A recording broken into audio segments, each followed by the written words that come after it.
Hey guys, Cam Bates here, and I just wanted to quickly go over how I was able to make nearly $10,000 in the last 31 days through selling Pokemon cards. So I don't want to make this video too long, but I do want to go over my timeline, a brief timeline with all of the major sales and all of the major milestones that I've accomplished so far. Um, so I guess we can just jump into it really quickly. As you can see here in the last 90 days, I've made just over $12,000. Last 31 days, I've made $8,870. In the last 7 days, I've only made $5.18. So mostly just really big sales, not a lot of small sales making up the amount of money. As you can see here, with these big spikes, as you can see, you go many days without sales, or just very small sales that don't even register on the sales report. Looks like 4 big days. And what I've actually done is I've gone ahead and screenshotted the last month or so of sales. I'm not going to include the sealed Hidden Fates Elite Trainer boxes, just because that was more than 31 days ago. But as you can see, there is a PSA 1 no rarity Charizard Japanese base set. You have a Charizard V BGS 10 Pristine that sold for $1,600. Oh, and the PSA 1 no rarity sold for $5,000, as you can see. I sold an unlimited booster pack that was unweighed for $600, and then 2 Charizard VMAXs for about $450 each. So I'm gonna hop over to the other camera, and then we can kind of go a little bit more in depth of how I started and when I started and what moves I made, and try and go over some of my key sales and some of my key milestones. So we're gonna hop over to the other camera right now. Alright, so we've changed locations just slightly. So I kind of just want to quickly go over how I started and all of the big milestones like I mentioned before. I'm also going to go through the bulk of, not the bulk, I think this is every PSA graded card I have at the moment. Not a ton, but a significant amount. And then I'll slowly just show them off, and if anything sticks out, then I'll point it out. But I don't want to go over about 10 minutes total between both videos. So I started pre-COVID, which was really lucky for me, and that is a really crucial thing to recognize, is luck and how big of a role it plays, especially in something like this. I got very lucky that I happened to get back into Pokemon in early February, right before the big COVID spike, as I'm sure most people are aware of at this point. Basically, I tried doing the whole buying and selling and flipping back in 2016 with the 20th anniversary Generations ETVs and some of that sealed product, but I didn't understand shipping and I didn't understand eBay fees or any of that, so I kind of just lost a bunch of money and then stopped. I got back into it early February because I saw a comment on Reddit, I believe, of someone talking about how they wished Hidden Fates ETBs were back to MSRP 50, but they couldn't find them for any less than 70. And then the very next day, I saw 3 of the Hidden Fates ETBs, or Elite Trainer boxes, in a vending machine, which is exclusive to the Pacific Northwest at the moment. I'll put a picture up of what they look like. They're pretty cool. They're little Pokemon Center machines where you can buy some Pokemon TCG stuff, and I saw them in there, and everything in there is always marked at MSRP, so booster boxes are $143, and Elite Trainer boxes are $40 or $50 or whatever their respective prices are. So I bought 3 of those thinking that, if I buy them for $50 and they sell for $70, then I'm making, $60 profit. But that's not exactly true because of shipping and eBay fees. But I got really lucky because I posted them on Facebook Marketplace, and someone locally just happened to really want them, so he paid me $220 total for all 3. I took that $220 and I went right across the street and bought 4 more, So I basically got a free ETB and 20 bucks, and that kind of hooked me. I went to a sports card shop in town, and they had a light play Charizard from base set, unlimited. So I scooped that up, and I was so excited to get it that I drove over an hour to go show my cousin, because we had both grown up with Pokemon, so he wasn't as impressed as I was, but I was just so excited to finally get the big bad lizard. So I started buying up Charizards when I could find them. I didn't have a lot of money at all. Here's one of my favorite arts of all time, by the way. One of my favorite cards. I got this for $20 PSA 10. Incredible. Look at that art. Look at that Komiya. Look at all these starters, all these Hoppip, Murkrow, Mareep, Hoot. Wow. So I was just buying anything I could that was cheap. That was a really, really good deal. I didn't have any money at the time, really.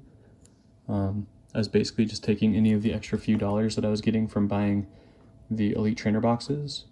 You know, I was calling it arbitrage, but really it's scalping and flipping. You know, that dirty flip word that no one admits to doing. Any of that extra money was going right into eBay to buy some cards. I was spending, realistically, between 4 and 6 hours a day. Here's a big one. Look at this card. Wow.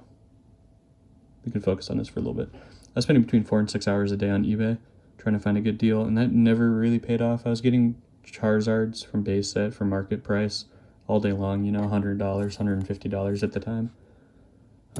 Overpaid a lot just because I wanted to get some in the collection so I could send it off to grading.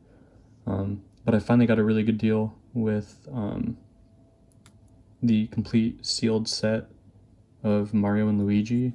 Just the cards, not any of the, you know, box or card sleeves. Let's keep this out. Nothing like that, but it was a huge purchase for me at the time. It was $320 in, I think, March 5th, March 8th, maybe. And then I got those graded in bulk. I did not express those, but oh, look at that. I also saw some of the stained glass bird cards. Let me see if I don't have any of the English version anymore, any of the promos. All I have right now are I think I already showed them. Must have been like the first card I showed. I was just so excited when I saw that card because I had never seen it before, and I just needed to buy it up. Oh, here it is. This is actually the set card from the Japanese release. You can actually go ahead and put this Charizard in the background.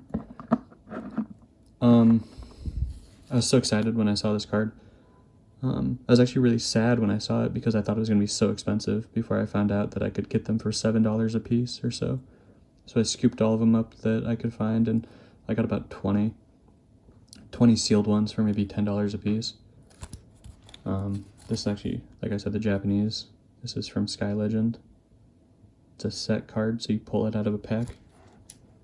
I also got some Charizards back in that set. This is, out of that entire submission, this is the only card that I still have. I kept it because I thought it was undervalued for the time, and still now. It's a beautiful 8, little off center, little white. Perfect. So I finally got that back. I sold the Charizards that I got. I sold 3 7s and a 5 for $1,150. Here's a really big card. I then sold the complete set of Mario Luigi, all 4 cards. They were PSA 10 sequential, beautiful set. I'll throw a picture up now. Oh, look at them. Here's a kind of cool thing. We can go through these one at a time. These are the Domino's Pizza Japanese exclusive promo from 2009. The art is not exclusive to the promo. These are actually from the set. The only difference is this little Domino's Pizza logo on the bottom left of all 3 cards.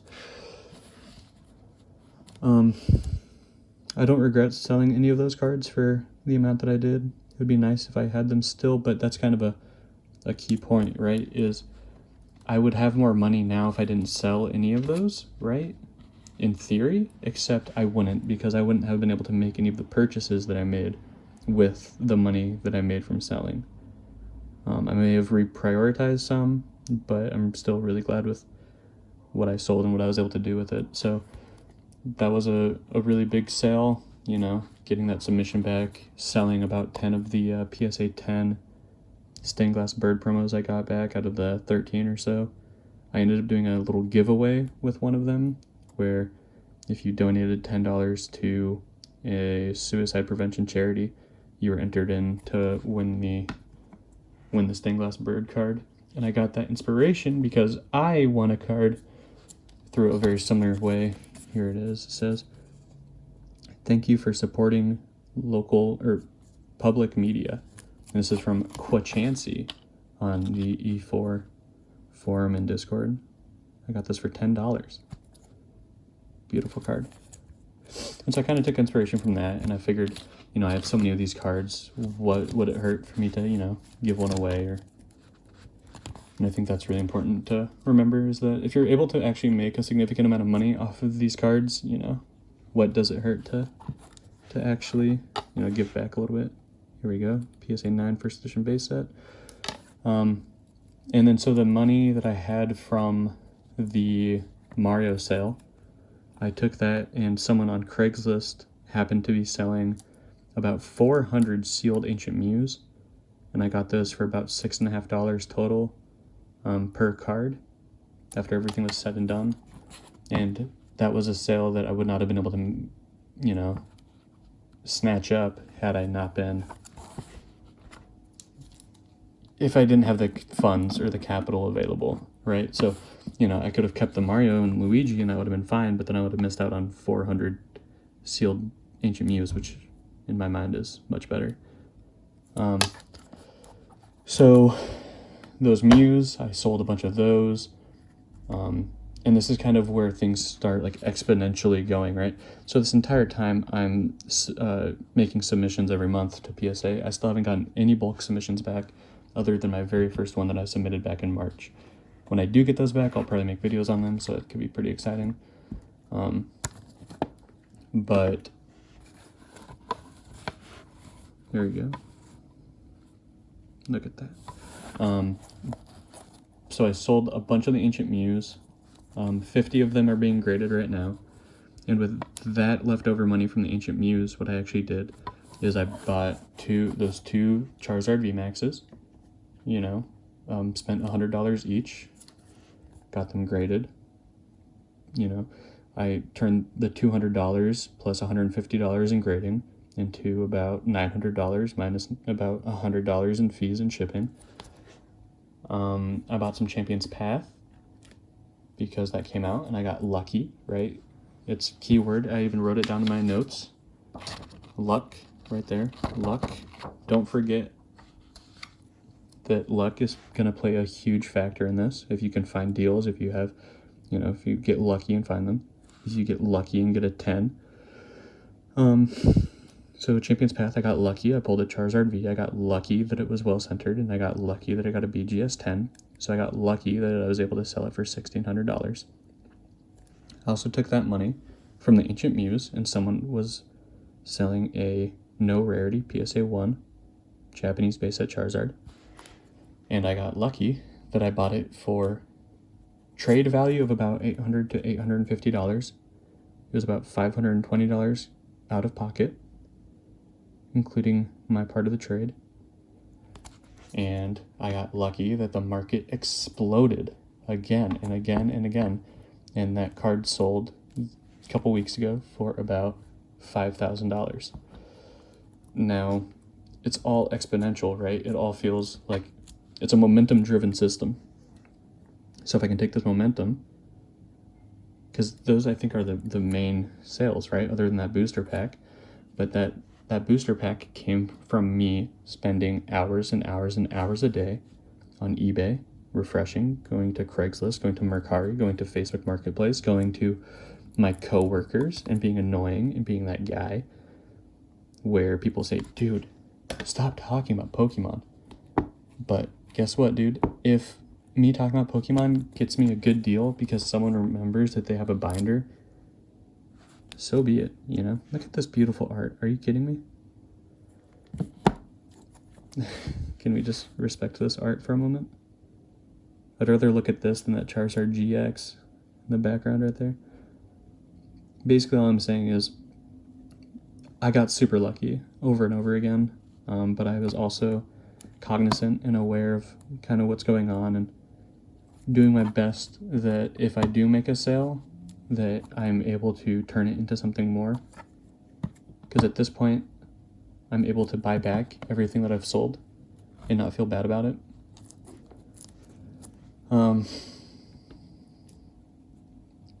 That's basically it.